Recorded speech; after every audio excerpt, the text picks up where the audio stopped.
بسم اللہ الرحمن الرحیم۔ حضرت سیدنا ابو محمد خراسانی رحمۃ اللہ علیہ کا بیان ہے کہ ایک خراسانی تاجر کا غلام بہت نیک پارسا تھا۔ موسم حج میں جب حاجیوں کے قافلے حرمین جانے لگے تو اس نیک غلام کے دل میں بھی حاضری کی خواہش جوش مارنے لگی۔ اس نے مالک کے پاس جا کر حال دل سنایا اور حاضری کی اجازت طلب کی۔ بدبخت و گستاخ تاجر نے انکار کر دیا۔ تاجر نے کہا، اگر تم میرا ایک کام کرو تو میں اجازت دے دوں گا، ورنہ ہرگز اجازت نہ دوں گا۔ پکا وعدہ کرو کہ تم وہ کام کرو گے۔ غلام نے کہا، بتاؤ کیا کام ہے؟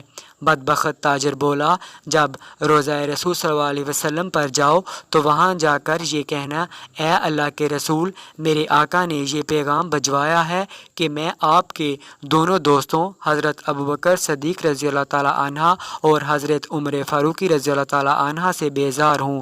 اگر میرا یہ پیغام پہنچانے کی حامی بھر لو تو میں تمہیں بخوشی اجازت دیتا ہوں۔ غلام کا بیان ہے کہ اپنے بدبخت مالک کی یہ گستاخانہ باتیں سن کر میں بہت غمگین ہو گیا۔ بظاہر تو میں نے ہاں کر دی، لیکن جو میرے دل میں تھا اللہ اسے بہتر جانتا ہے۔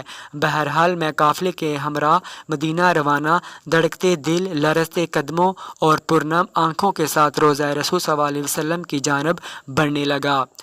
قبر انور پر پہنچ کر میں نے سلام عرض کیا، پھر امیر المومنین حضرت سیدنا ابوبکر صدیق رضی اللہ تعالیٰ عنہ اور امیر المومنین حضرت سیدنا عمر فاروق رضی اللہ تعالیٰ عنہ کی بارگاہ میں سلام عرض کیا۔ مجھے اپنے بدبخت و گستاخ مالک کا پیغام حضور صلی اللہ علیہ وسلم کی بارگاہ میں پہنچانے سے بہت شرم آ رہی تھی، لہٰذا میں باز رہا اور مسجد نبوی میں حضور صلی اللہ علیہ وسلم کے قدمین شریف میں سو گیا۔ میں نے خواب میں دیکھا کہ قبر انور کی دیوار شق ہوئی اور حضور اکرم صلی اللہ علیہ وسلم چہرہ چمکاتے ہوئے باہر تشریف لے آئے۔ میں نے سبز لباس زیب تن کیا ہوا تھا اور جس میں عطر سے مشک کی خوشبو آ رہی تھی۔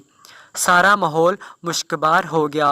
حضور نبی کریم صلی اللہ علیہ وسلم کی دائیں جانب امیر المومنین حضرت ابوبکر صدیق رضی اللہ تعالیٰ عنہ اور بائیں جانب امیر المومنین حضرت عمر فاروق رضی اللہ تعالیٰ عنہ تھے۔ حضور صلی اللہ علیہ وسلم کی اتباع میں انہوں نے بھی سبز لباس پہنا ہوا تھا۔ آپ نے میری طرف متوجہ ہو کر ارشاد فرمایا، اے عقل مند شخص، تو نے اپنے مالک کا پیغام ہم تک کیوں نہیں پہنچایا؟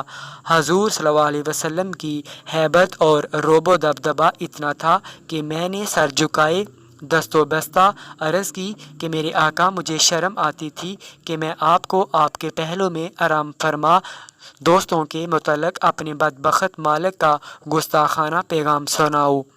آپ صلی اللہ علیہ وسلم نے ارشاد فرمایا، اے خوش بخت، انشاءاللہ عزوجل تو حج کرنے کے بعد بخیر و عافیت خراسان واپس جائے گا۔ جب تو اپنے مالک کے پاس پہنچے تو کہنا، اللہ عزوجل کے رسول نے فرمایا، بے شک اللہ عزوجل اور اس کا رسول اس سے بیزار ہیں جو صدیق و فاروق رضی اللہ تعالیٰ عنہ سے بیزار ہیں۔ پھر فرمایا، جان لے جب تو وہاں پہنچے گا تو چوتھے دن وہ مر جائے گا، مرنے سے پہلے اس کے منہ سے پیپو خون نکلے گا، کیا تو سمجھ گیا؟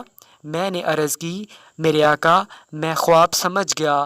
پھر آقا صلی اللہ علیہ وسلم واپس تشریف لے گئے اور میں بیدار ہو گیا۔ پھر میں نے حج کیا اور واپس خراسان آ گیا۔ میرے بدبخت مالک نے 2 دن تک مجھ سے کوئی بات نہ کی۔ تیسرے دن پوچھنے لگا، میرا پیغام پہنچایا یا نہیں؟ میں نے کہا، میں نے تمہارا کام پورا کر دیا۔ کہا، وہاں سے کیا جواب ملا؟ میں نے کہا، اگر وہاں سے ملا ہوا پیغام نہ سنو تو تمہارے لیے بہتر ہے۔ کہنے لگا، نہیں، مجھے بتاؤ تمہارے ساتھ کیا واقعہ پیش آیا؟ میں نے واقعہ سنانا شروع کیا۔ جب میں نے یہ بتایا کہ رسول صلی اللہ علیہ وسلم نے فرمایا، اپنے مالک سے کہہ دینا کہ اللہ اور رسول صلی اللہ علیہ وسلم اس سے بیزار ہیں جو میرے دونوں دوستوں صدیق فاروق سے بیزار ہیں، تو میری بات سن کر وہ بدبخت و نامراد کہکے مار کر ہنسنے لگا۔ پھر اس طرح بکواس کی ہم ان سے بیزار ہیں اور وہ ہم سے بیزار ہو گئے، اب ہم سکون سے رہیں گے۔ اس بدبخت کی یہ بات سن کر میں نے دل میں کہا، اے اللہ عز و جل کے دشمن، جلد ہی تو اپنے انجام کو پہنچنے والا ہے۔ رسول صلی اللہ علیہ وسلم کے فرمان کے عین مطابق چوتھے دن اس بدبخت کے چہرے پر گندے پھوڑے نکل آئے اور اس کے منہ سے پیپ اور خون بہنے لگا۔ بالآخر ظہر کی نماز سے قبل وہ گستاخ و نامراد بڑی ذلت امیز اور عبرتناک موت مر گیا۔ بعض سلف کا بیان ہے کہ میرا ایک ہمسایہ حضرت ابوبکر و عمر رضی اللہ تعالیٰ عنہ کو گالیاں دیا کرتا تھا۔ ایک دن اس نے بہت کچھ گالیاں دیں، میری اور اس کی ہاتھا پائی بھی ہو گئی۔ آخر میں گہرے رنج و دکھ میں ڈوبا ہوا گھر پہنچا۔ میں نے غم کے مارے کھانا بھی نہیں کھایا اور سو گیا۔ رات کو خواب میں رحمت للعالمین صلی اللہ علیہ وسلم کو دیکھا۔ میں نے آپ صلی اللہ علیہ وسلم سے شکایت کی کہ فلاں آپ کے صحابہ کو گالیاں دیتا ہے۔ پوچھا کس کو؟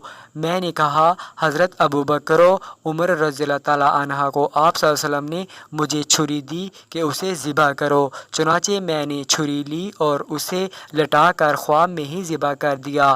میرا ہاتھ خون میں بھر گیا۔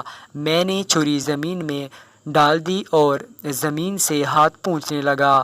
آنکھ کھل گئی، سنا تو اس کے گھر سے رونے کی آواز آ رہی تھی۔ میں نے پوچھا یہ کیسی چیخ و پکار ہے؟ لوگ بولے فلاں شخص اچانک مر گیا۔ صبح کو میں نے آ کر اسے دیکھا تو ذبح کی جگہ نشان موجود تھا۔